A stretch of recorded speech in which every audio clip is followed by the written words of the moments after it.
ഇന്നും നാളെയും സുപ്രധാന ദിവസങ്ങൾ അല്ലേ? അതെ, വളരെ പ്രധാനപ്പെട്ട വാർത്തയാണ്. അതായത് ബജറ്റ് സമ്മേളനത്തിന് തുടക്കമാവുകയാണ്. ഇന്ന് ബജറ്റ് സമ്മേളനം തുടങ്ങുന്നു. രാഷ്ട്രപതിയുടെ നയപ്രഖ്യാപന പ്രസംഗത്തോടെയാണ് സമ്മേളനം ആരംഭിക്കുക. ധനമന്ത്രി ഡോക്ടർ നിർമ്മല സീതാരാമൻ നാളെ രാവിലെ 11-ന് ലോക്സഭയിൽ ബജറ്റ് അവതരിപ്പിക്കും. വിവരങ്ങളുമായി ഗൗതം അനന്തനാരായണൻ ചേരുന്നു. ഗൗതം, ബജറ്റ് സമ്മേളനം ഇന്ന് തുടങ്ങുന്നു. മൂന്നാം നരേന്ദ്രമോദി സർക്കാരിൻ്റെ ബജറ്റ് സമ്മേളനം തുടങ്ങുന്നു. ഇന്നാണ് നയപ്രഖ്യാപനം നടക്കുക. കൂടുതൽ വിവരങ്ങൾ ഗൗതം.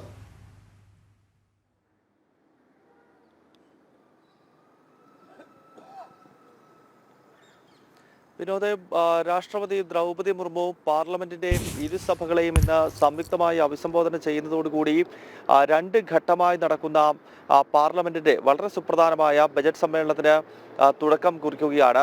2025 പുതിയ വർഷത്തിലെ ആദ്യത്തെ സമ്മേളനമാണ്.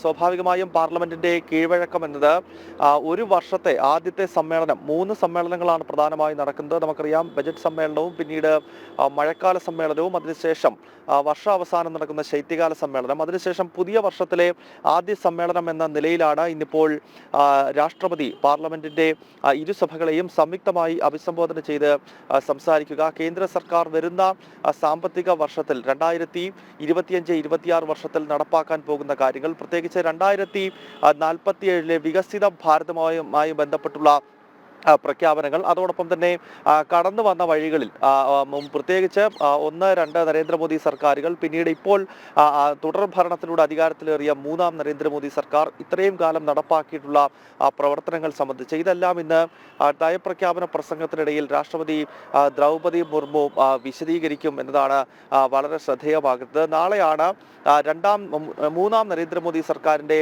രണ്ടാമത്തെ സമ്പൂർണ്ണ ബജറ്റ് കേന്ദ്ര ധനമന്ത്രി നിർമ്മല സീതാരാമൻ അവതരിപ്പിക്കാൻ പോകുന്നത്. നമുക്കറിയാം, കേന്ദ്ര ബജറ്റിൽ വലിയ പ്രതീക്ഷ പൊതുസമൂഹം വെച്ച് പുലർത്തുന്നു. പ്രത്യേകിച്ച് ഓരോ ബജറ്റുകളിലും വലിയ പ്രഖ്യാപനങ്ങൾ നിർമ്മല സീതാരാമനും മോദി സർക്കാരും നടത്താറുണ്ട്. ഏതായാലും ഈ തവണ 3-ാമത് തുടർഭരണം ലഭിച്ചതിന് ശേഷം കഴിഞ്ഞ ജൂലൈ മാസത്തിൽ ഒരു സമ്പൂർണ്ണ ബജറ്റ് ധനമന്ത്രി നിർമ്മല സീതാരാമൻ അവതരിപ്പിച്ചു. പക്ഷേ അത് തെരഞ്ഞെടുപ്പിന് ശേഷം ഉള്ള ഒരു ബജറ്റായിരുന്നു. അതിനാൽ തന്നെ ഇന്നിപ്പോൾ നാളെ അവതരിപ്പിക്കാൻ പോകുന്ന ബജറ്റിനെ സംബന്ധിച്ച് അധികാരത്തിൽ 3-ാം തവണയും വലിയ വിജയത്തോടുകൂടി എത്തിയതിന് ശേഷമുള്ള ഫെബ്രുവരി മാസത്തിലെ സമ്പൂർണ്ണമായ ഒരു ബജറ്റ് അവതരണം എന്ന ഒരു സവിശേഷത കൂടിയുണ്ട്. എന്തായാലും എന്തൊക്കെ കരുതി വച്ചിരിക്കുന്നു, പ്രത്യേകിച്ച് കാർഷിക മേഖലയ്ക്കും അതോടൊപ്പം തന്നെ നികുതിദായകർക്കുമൊക്കെ ഏതൊക്കെ ആശ്വാസമായ പ്രഖ്യാപനങ്ങൾ ധനമന്ത്രി നടത്തുമെന്നതാണ് ഇപ്പോൾ രാജ്യം ഉറ്റുനോക്കുന്നത്. വിനോദ്, അതെ, വളരെ പ്രധാനപ്പെട്ട ബജറ്റ് സമ്മേളനത്തിന് ഇന്ന് തുടക്കമാവുകയാണ്. രാഷ്ട്രപതി ദ്രൗപദി മുർമുവാണ്